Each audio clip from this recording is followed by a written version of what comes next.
anyways, before I begin, I'm going to tell you something kind of like politicians double speak. This is something where they say something in a way that doesn't actually tell you what the thing actually is. So, a good example would be what happened with the Kids Online Safety Act, where they used we're going to protect the kids as a meat shield for the reality of it, which is we're going to censor everything you do online and make sure all your games are taken away that we don't like. So things like that. This one's related to France. This one's old because it's from 1994 to pretty much current times. But this has the same implementation, the same lie, and the same, things hiding in it that the general public wouldn't understand until it's too late. Fun fact: paternity tests, which are used to confirm a man is the biological father of his child, are illegal in France. And if a father is caught using a paternity test in France or in any other country, he could face up to a year in jail and a $16,000 fine. In Mm-hmm. 1994, France banned DNA testing because it had the potential to break up too many families. Even today, at-home DNA tests like 23andMe are banned in France. Because in France, 5 out of 10 men and 4 out of 10 women admit to cheating on their partner. And culturally, the attitude towards cheating is quite relaxed. So the government worried that allowing DNA tests to be conducted freely would unnecessarily tear apart too many families, saying the law preserves the peace of families. And the only way to get a legal paternity test in France is if it's ordered by a judge. Anyways, you saw that. The law preserves the peace of families. But the reality is that's just double speak for we don't want people to know exactly where the baby came from because we want them to live in ignorance all their lives. Like it's a pretty simple thing. Like 5 out of 10 men cheat, 4 out of 10 women cheat. Like this heavily harms a lot of people cuz knowing if the kid is your child is something true. Not only that, this isn't just something that only affects men. It also affects women too. Cuz think about it this way.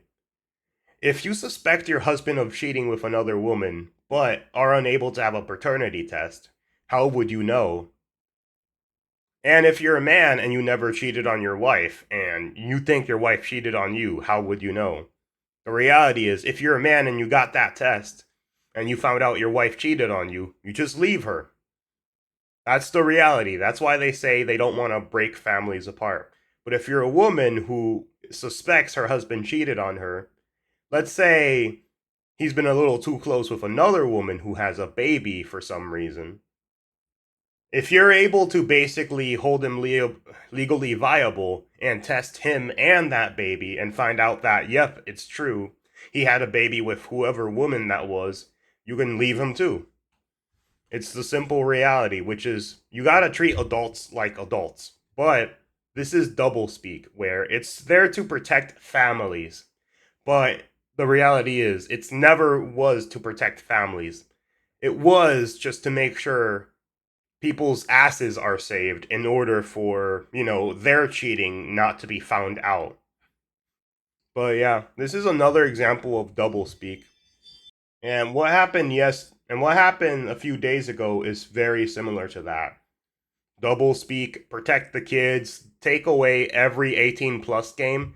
Then eventually they go on to take random games that they just don't agree with slowly until they pretty much have their grubby little hands on everything that they deem is not politically viable for you to consume, because that's what it always was about. It never was about protecting children. That was just a farce for them to hide their political opinion behind in order to use it as a bat for whenever you combat it, basically.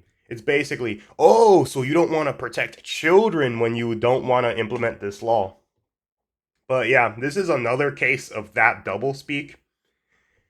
And politicians, like, their job is to promise you the entire world and promise you every little thing that you could ever want. But when they actually go into office, you don't get any of that shit. You don't get any shit at all.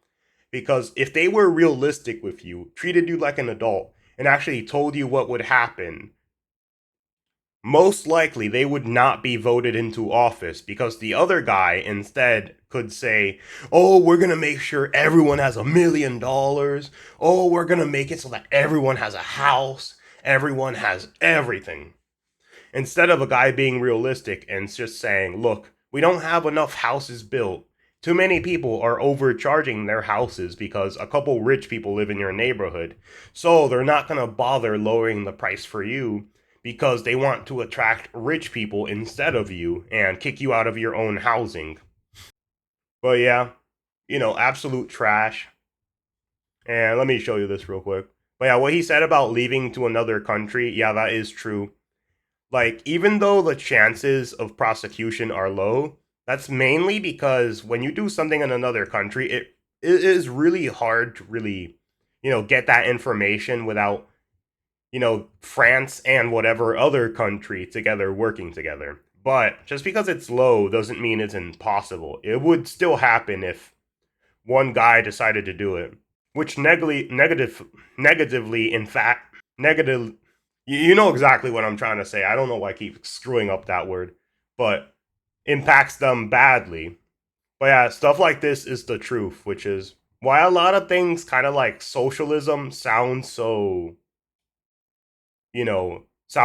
amazing and utopian, when in reality, they never were because when you take into account realistic stuff, then things like that basically become pretty much impossible to implement without lots of people suffering.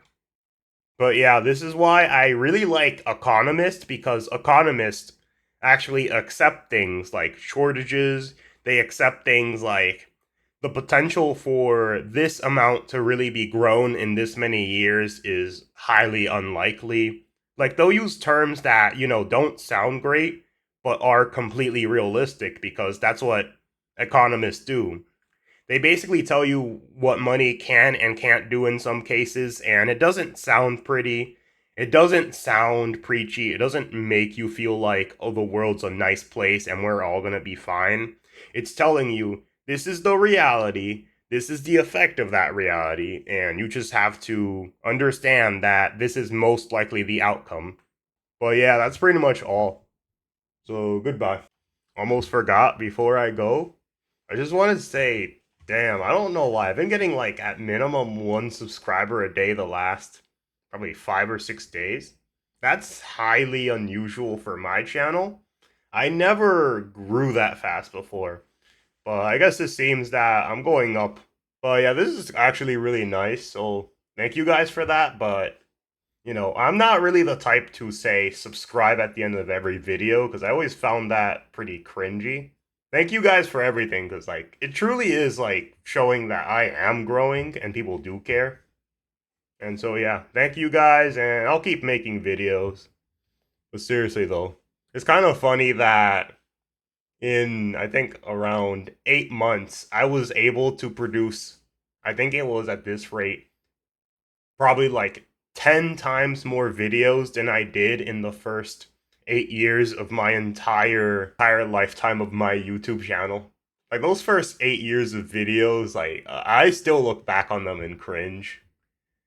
I remember, like, I was a kid and, I thought a lot of things were cool that I look back on and think of myself like, and I'm just like, what the hell were you doing at the time? I decided to leave them there because, I'm not really the type to care that much about deleting videos. But yeah, I'm not the type to really delete videos. There was only, I think, one time I ever truly deleted a video, but that was really it. But yeah, thanks guys, and that's pretty much all.